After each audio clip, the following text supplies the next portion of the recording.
সুপ্রিয় দর্শক মণ্ডলী, এই universal medical college and hospital limited আজকের সংবাদপত্রে আপনাদের সবাইকে স্বাগত জানাচ্ছি। দর্শক মণ্ডলী, আমাদের সঙ্গে রয়েছেন শিক্ষক এবং রাজনৈতিক বিশ্লেষক ডাক্তার জাহিদুর রহমান। স্বাগত জাহেদ আপনাকে। ধন্যবাদ আমাকে ডাকার জন্য। আজকে শিরোনাম অবশ্য একটাই, তারেক রহমান। তারপর দেখে নিই কোন কাগজ কী লিখেছে। বাংলাদেশ প্রতিদিনের শিরোনাম হচ্ছে আই হ্যাভ আ প্ল্যান।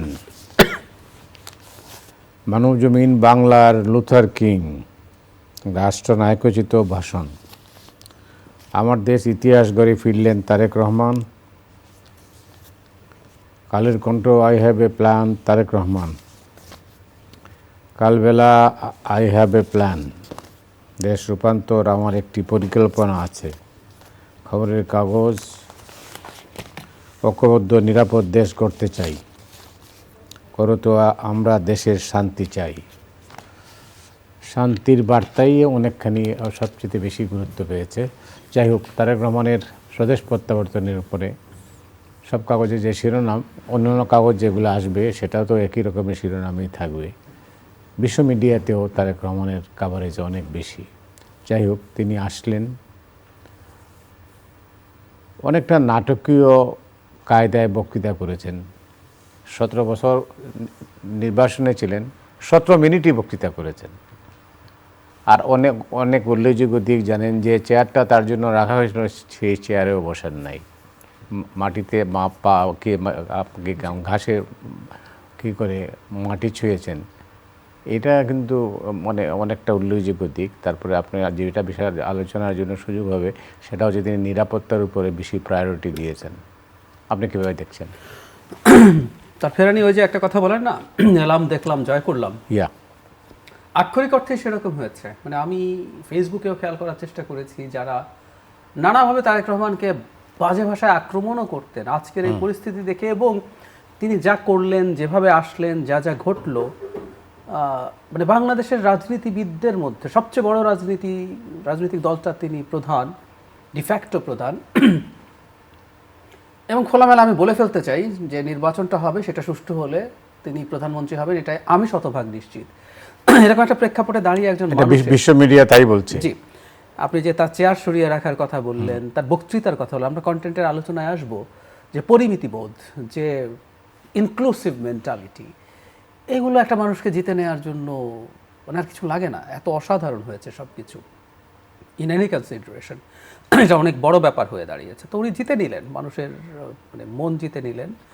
এবং ওই যে বলছি, যারা বিরুদ্ধে ছিলেন, যৌক্তিক এবং অযৌক্তিক সমালোচনা, বাজে কথাবার্তা বলছেন, আমি ফেসবুকে এরকম কিছু মানুষের দেখার চেষ্টা করেছি, দেখলাম যে এটাকে আসলে ইগনোর করতে কেউ আর পারেননি। আর আমি পিক করব মানব জমিনের একটা সেকেন্ড হেডলাইন আপনি পড়েছেন, যেটা যে রাষ্ট্রনায়কোচিত একটা মানে স্পিচ। মানে উনি আসার আগে এই আলাপটা হচ্ছিল, মানে প্রচুর চ্যালেঞ্জ আছে তার, কিন্তু প্রচুর চ্যালেঞ্জই আসলে একজন রাষ্ট্রনায়ক তৈরি করে। সুতরাং এই চ্যালেঞ্জ নিয়ে কেউ ডুবতে পারেন, আবার এই চ্যালেঞ্জ নিয়ে কেউ রাষ্ট্রনায়ক হয়ে উঠতে পারেন। আমি এখন পর্যন্ত তার 5 আগস্ট পরবর্তী সময় থেকে বলছি, এটা খালি আজকের কথা না, এখন পর্যন্ত তার প্রতিটা পদক্ষেপ প্রায় নিখুঁত। একটা মানুষ তার নিখুঁত হয় না পুরোপুরি। আমি বেশ খানিকটা তুলনা করব আমি তার বাবার সিচুয়েশনের সাথে। তার মাও অসাধারণ লড়াই করেছেন, বেগম খালেদা জিয়া, কিন্তু স্টেট ফ্র্যাজাইল ছিল।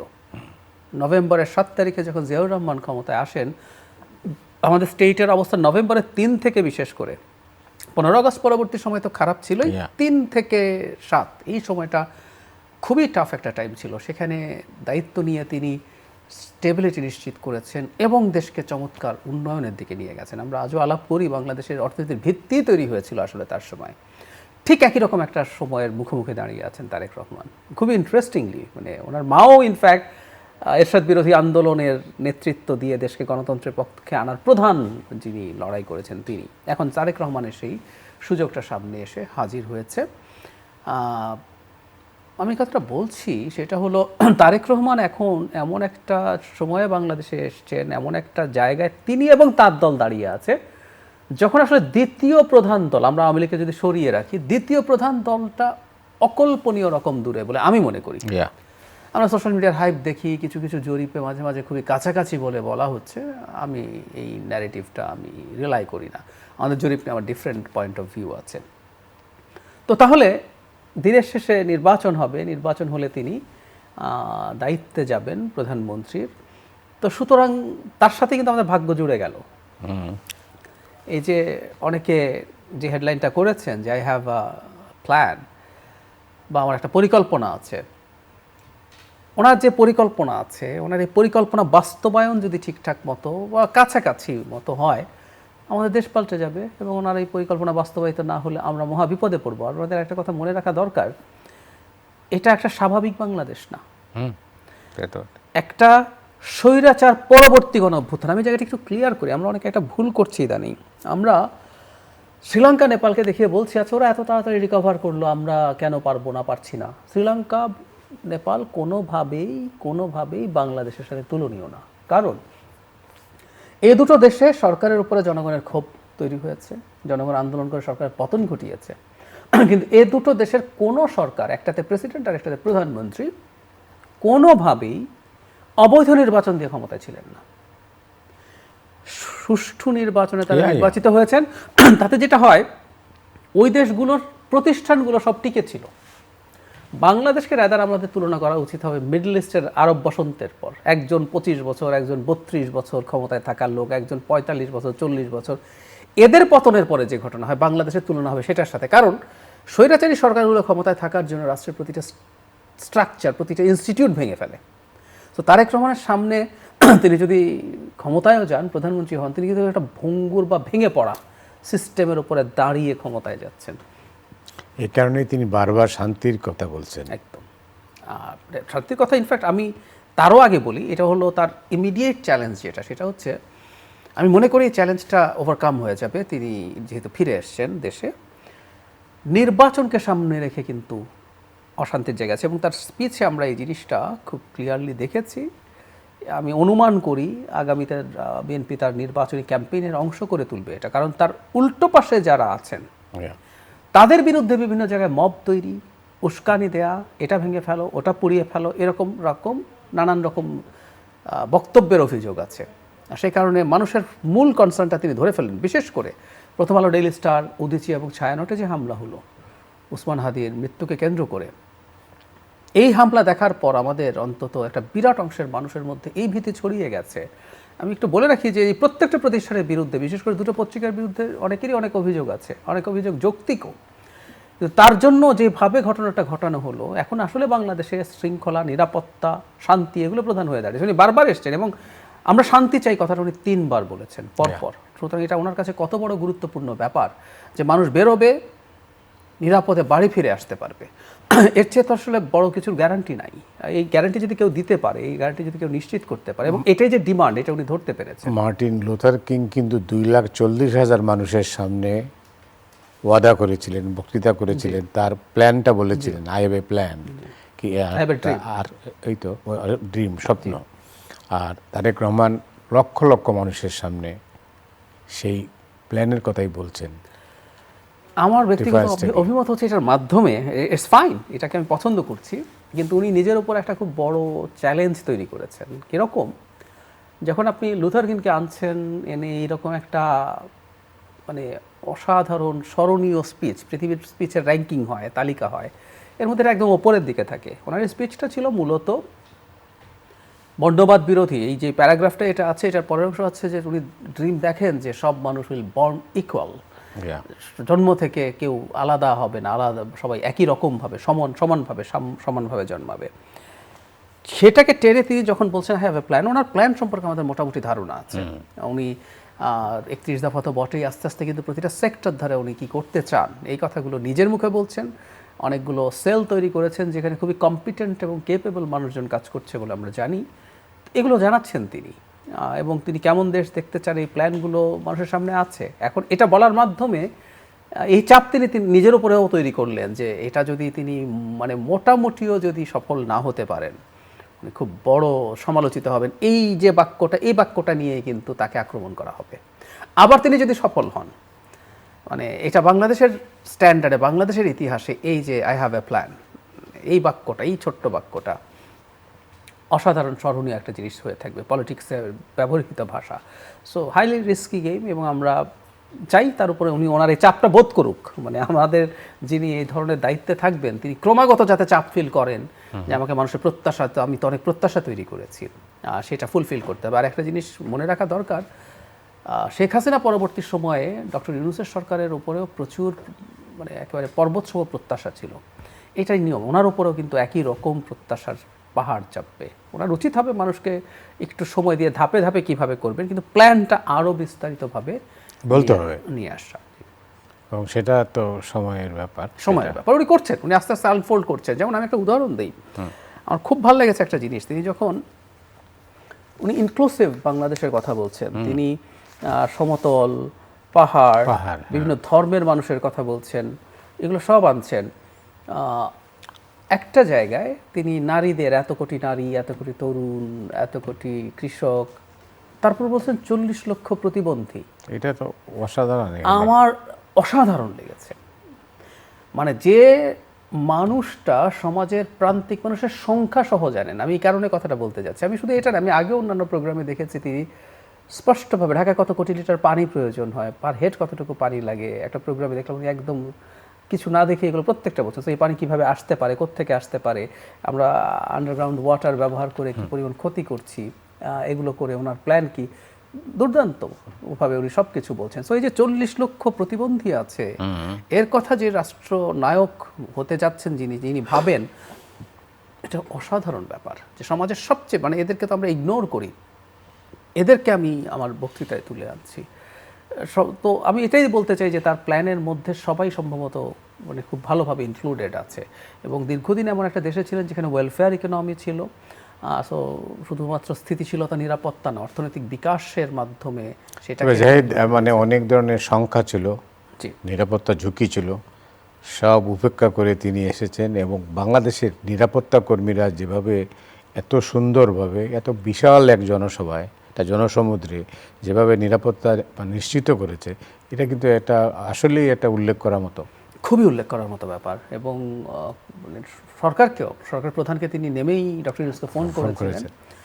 পরবর্তীতেও যা যা হয়েছে, এটা আমাদের একটা খুব ভালো ক্যাপাবিলিটির ইন্ডিকেটর, এবং সত্যিকার অর্থে তার আমরা চাইলেই পারি আর কি, আমরা চাইলেই পারি, এবং ঝুঁকি আছে, তাকে আমরা পরবর্তীতে আসলে কিভাবে তার নিরাপত্তা নিশ্চিত করা হবে সেটা সরকারকে এই দায়িত্ব নিতে হবে। আবার একই সাথে এটাও একটু মনে রাখা দরকার, এত কঠোর নিরাপত্তা ব্যবস্থার মধ্যে থেকে তার পক্ষে নির্বাচনী ক্যাম্পেইন চালানো কিভাবে সম্ভব হবে, কতটুকু উনি পেরে উঠবেন, সেই কারণে বিকল্প কী আছে আমরা জানি না। উনি আজকে প্রথমবার আসলেন, পরবর্তীতে কি হবে না হবে এটা নিয়ে একটা অল্টারনেটিভ কিছু, এটা সরকার রাদার তার মতো করে করবে, কিন্তু করতে হবে, কারণ সামনে নির্বাচন আছে। ওনাকে দেশে আসলেন, উনি দেশে বেশ কিছু জায়গায় যদি প্রচারণায় না যান, এটা ইনফ্যাক্ট অনেকের কাছেই ভালো লাগবে না। না, কীরকম 10 মিনিটের রাস্তা 3 ঘন্টার বেশি সময় লেগেছে, 3 ঘন্টার বেশি সময় লেগেছে। হ্যাঁ, মানুষের এই উচ্ছ্বাসটা খুবই প্রেডিক্টেবল ছিল, হয়েছে। এবং একটা কথা একটু বলা জরুরি, এটা খালি বিএনপি না, আমি দেখেছি যে তার এই আশা নিয়ে মানে আলাপ আছে এরকম যে নানানভাবে চেষ্টা ছিল কোনোভাবে দৃষ্টি ঘোরানো যায় কি না, কিছু জায়গা থেকে কিছু সেন্সেশনাল এটা সেটা বলে, কিন্তু না, আমরা এমনি যাদের সাথে কথা হয়েছে, অনলাইনে যা দেখেছি, যারা বিএনপি করেন না, মানে বাংলাদেশের সব মানুষ এটার অপেক্ষা করছিলেন। কারণ হলো, আমি এই কথাটা বারবার বলছি, তারেক রহমান দেশে আসছেন, তারেক রহমান তার দলের দায়িত্ব দেশে থেকে দেবেন, তারেক রহমান প্রধানমন্ত্রী হবেন যদি হন নির্বাচনে, এগুলো আসলে ঠিক আর বিএনপির আলোচনার বিষয় না। যখন আমি আপনাকে বলি, ধরুন আমি একটা নাগরিক হিসাবে দেখছি দেশের সর্বোচ্চ প্রচারিত সবচেয়ে স্বনামধন্য 2টো পত্রিকায় আগুন জ্বালিয়ে দিয়েছে, এবং একটা পত্রিকায় সাংবাদিক এবং কর্মীরা আটকা পড়ে জ্বলে মরতে পারেন, পুড়ে মরতে পারেন, তাদেরকে রেস্কিউ করতে দেওয়া, একজন দুইজন 28 জন, তাদেরকে রেস্কিউ করতে দেওয়া হচ্ছে না, ফায়ার সার্ভিসের গাড়ি আসতে দেওয়া হচ্ছে না। সেই জায়গায় দাঁড়িয়ে আমি একটু যোগ করি, আপনার এই অনুষ্ঠানে উনি নিয়মিত আসেন, আমাদের খুবই শ্রদ্ধেয় মানুষ নুরুল কবির, উনি 2.5 ঘন্টা ওখানে থেকেছেন, এবং উনি কনফিডেন্টলি একাধিক জায়গায় বলেছেন যে সরকারের পুরোটা অথবা একটা অংশ জড়িত ছাড়া এটা হতে পারে না। জনাব নাহিদ ইসলাম, যিনি সরকারের অংশই ছিলেন, এনাদেরকে উনি খুব ভালো মতো চেনেন, জানেন, উনিও একই কথা বলেছেন যে সরকারের একটা অংশ এটা হতে দিয়েছে। তাহলে নাগরিক হিসাবে আমি যখন দেখি এরকম একটা বিশৃঙ্খলা এবং ভ্যান্ডালিজম চলছে সরকারের সায়ে, তাহলে আমি আসলে আমার বিএনপি করার দরকার নেই। আমার এখন কি চাই আসলে? একটা নির্বাচিত সরকার। তো নির্বাচন পর্যন্তই কি ঠিকঠাক মতো যাব? সরকারের ওই অংশ আরও কিছু খারাপ কিছু ঘটাবে না তার গ্যারান্টি কি? তো তখন না আপনার আমারই মনে হবে আচ্ছা এই দলটার তো অন্তত গ্রাসরুট পর্যন্ত লোকজন আছে, তারা একটু মাঠে থাকুক, মাঠে থাকলেই এই যারা সন্ত্রাসী কাজ করতে চায়, বিশৃঙ্খলা করতে চায়, তারা এত সাহস পাবে না। নির্বাচন হোক, নির্বাচন হয়ে দেশটা অন্তত স্থিতিশীলতার দিকে যায়। তো সাধারণ মানুষ এভাবেই আসলে এনগেজড হয়ে গেছে।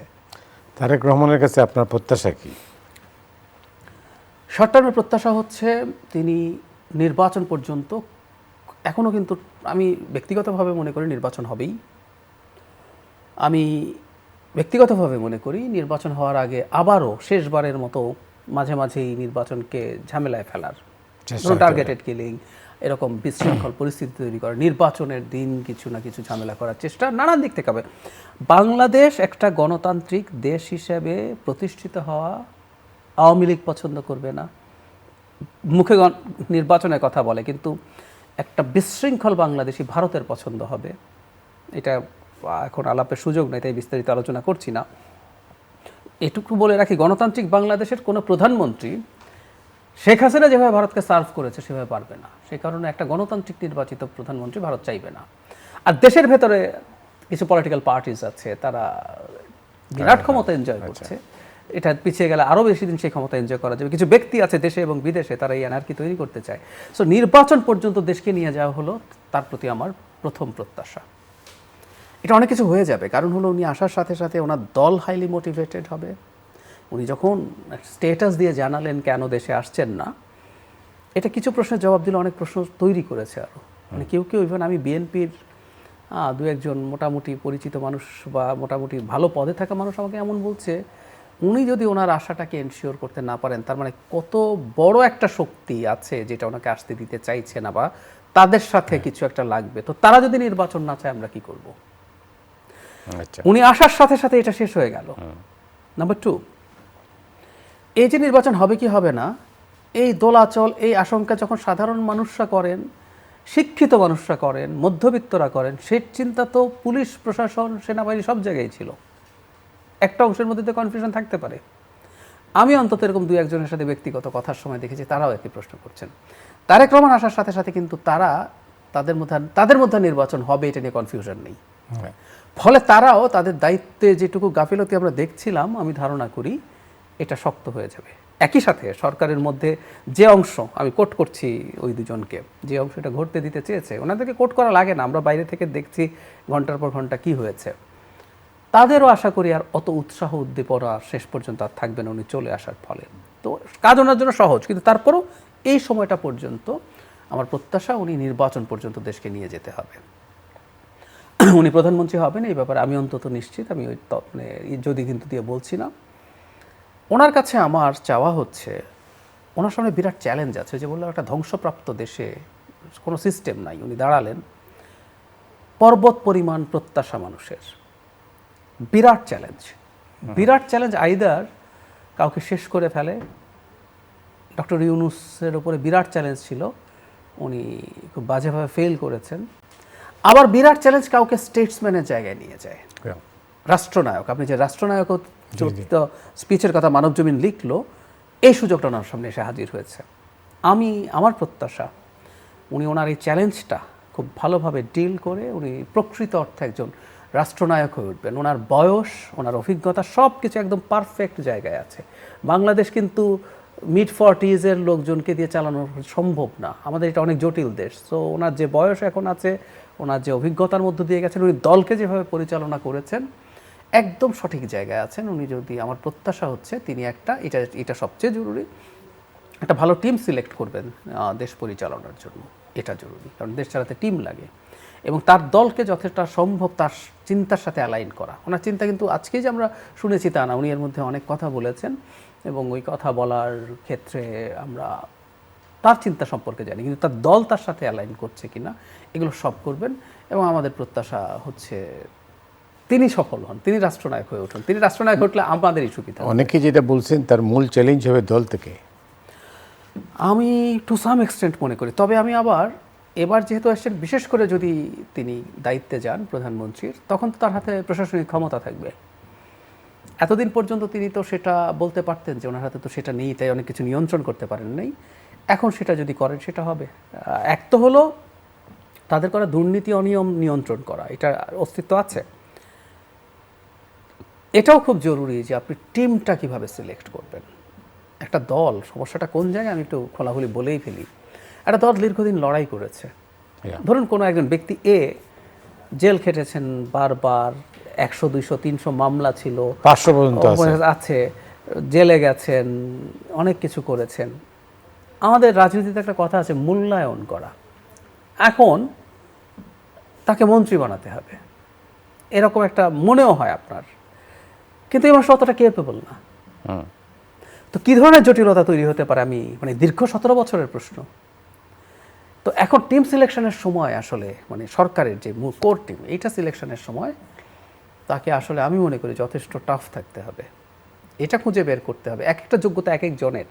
একজন এমপি হিসেবে ভালো পারফর্ম করতে পারে, ভালো এমপি পারফর্ম করা মানে ভালো মন্ত্রী হওয়া বা অ্যাডমিনিস্ট্রেটিভ জায়গায় যাওয়া নট নেসেসারিলি। এই জিনিসগুলোই আসলে তার জন্য সামনে চলে। যদি এটা উনি করে ফেলতে পারেন তাহলে everything is set to some extent. এবং সত্যিকার অর্থে উনি মোটামুটি ভালো পারফর্ম করলেও একবার না, দুবার তিনবারও ভালো নির্বাচনের মাধ্যমে তিনি ক্ষমতায় থাকার সুযোগ সম্ভাবনা তার দলের আমি দেখতেই পাচ্ছি।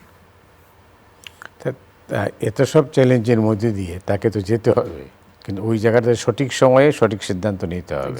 আর না হলে কিন্তু ভুল হইলেই, সামান্য ভুল হইলেই কিন্তু একদম তাই। এবং আমরা বিপদ হবে। 5 তারিখের পর থেকে সোফার আপনি দেখবেন যে আমরা ওনাকে খুব ভালোভাবেই সিদ্ধান্ত নিতে দেখছি। ইমিডিয়েটলি আফটার 5th অগস্ট কোনো রকম কোনো প্রতিহিংসা, কোনো রকম কোনো নেগেটিভতা, অথচ ওনাকে কি করেছে, ওনার মাকে কি করেছে একটা শব্দও তো বললেন না। বেগম খালেদা জিয়া বলেন আজকেও না, 5 অগস্টের পর থেকে। আমরা স্টেপগুলো যদি দেখি, ওনাকে নিয়ে বিদ্রুপ বছরে কার্টুন শেয়ার করে দিচ্ছেন, নিজেকে নিয়ে বিদ্রুপ করা কার্টুন শেয়ার করে দিচ্ছেন। ইলেকশন নিয়ে ফেব্রুয়ারিতে যাওয়া নিয়ে অনেকে মনে করেছেন, কিন্তু তারপরে সরকারের সাথে একটা সমঝোতা গেছেন, ঠিক আছে, মাঝে মাঝে একটা জায়গায় যাই, প্রফেসর ইউনূসেরও একটু মুখ রক্ষার ব্যাপার আছে। আপনি যদি সব একত্র করেন তাহলে দেখবেন মোটা দাগে উনি ভালো সিদ্ধান্ত নিচ্ছেন। দু একটা আর বাইরে আপনি খুব সমস্যা খুঁজে পাবেন না। সেই কারণে বলি যে হ্যাঁ, তিনি এবং তার সাথে যারা আছেন তারা তাকে ভালো বা সঠিক সিদ্ধান্ত নেওয়ার ক্ষেত্রে সাহায্য করতে পারছে। আমরা শেষ দিকে মিডিয়া কর্মী হিসেবে আপনার প্রত্যাশা কি?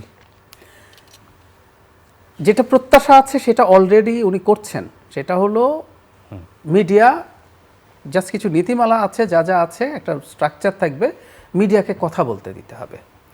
ওনাকে এটা ভুলে গেলে চলবে না। উনি যদি ভালো কিছু করতে চান, সত্যিকার অর্থেই চান, মিডিয়াকে ফ্রি করে দিতে হবে। এখন ফ্রি করে দেওয়া মানে হচ্ছে আমাদের দেশে আবার সোকল মিডিয়ার নামে কিছু জিনিস তৈরি হয়েছে যারা অর্গানাইজ ক্রাইম করে আসলে মিডিয়া দিকে, ফ্রি স্টাইল যে কোনো কিছু করে। সুতরাং একটা রেগুলেটরি বডি, সেটা আবার এটা না, আলাদা কাউন্সিল আছে যেটা সেটাকে এফেক্টিভ করা, সেখানে এইটার মাধ্যমে সেটার ব্যবস্থা নেয়, এগুলো করা। কিন্তু আদার দেন দ্যাট মিডিয়াকে যতটা সম্ভব ফ্রি করে দিতে হবে, কারণ গণতন্ত্র আর মিডিয়ার স্বাধীনতা আসলে ডিরেক্টলি প্রপোর্শনাল। আমি এখানে একটু যোগ করে শেষ করতে চাই, ইভেন কোনো ব্যক্তি যদি গণতান্ত্রিকভাবে নির্বাচিত হয়েও স্বৈরাচারী হয়ে উঠতে চান, ট্রাম্প, মোদি, আমরা মোদির উদাহরণ, এখন আমেরিকায় তো এত সম্ভব না। মোদিকে দেখবেন প্রত্যেকটা মিডিয়ার উপরে চাপ দিতে দিতে গদি মিডিয়া বানিয়ে ফেলেছেন। এনডিটিভির মতো টিভি ম্যানেজ করতে পারছিলেন না, পরে আদানিকে দিয়ে সেটা কিনিয়ে কবজায় নিয়ে নিয়েছেন। বিবিসি তাকে নিয়ে ডকুমেন্টারি করেছে, বিবিসির অফিসে গিয়ে, মানে এটা একটা বিদেশি সংস্থা, তো ওখানে গিয়ে লোকজন পাঠিয়ে নানা রকম হয়রানি করা হয়েছে। সুতরাং এবং এরপর যেটা দাঁড়ালো শেখ হাসিনার সময়, আর ভারত আর বাংলাদেশের প্রেস ফ্রিডম ইন্ডেক্স যেটা রিপোর্টার্স উইদাউট বর্ডার্সের একই পর্যায়ে চলে আসলো। তো এটা একদম খুব ক্লিয়ার ইন্ডিকেশন, কেউ যদি মিডিয়ার উপরে চাপ তৈরি করতে চায় অন্যায়ভাবে, চোখ বন্ধ করে ধরে নিতে হবে উনি আসলে একটা স্বৈরাচারী শাসক হয়ে উঠতে চাইছেন। সুতরাং আমি সোফার যা দেখি, উনি গণতান্ত্রিক মানুষ, গণতান্ত্রিক হয়ে উঠবেন, নজির দেখিয়েছেন, উনি এটা করবেন। প্রত্যাশা হচ্ছে media should be free, totally free. অনেক অনেক ধন্যবাদ আপনাকে জায়েদ। দর্শক মণ্ডলী, আজ পর্যন্তই। আপনার সবাই ভালো থাকুন। শুভরাত্রি।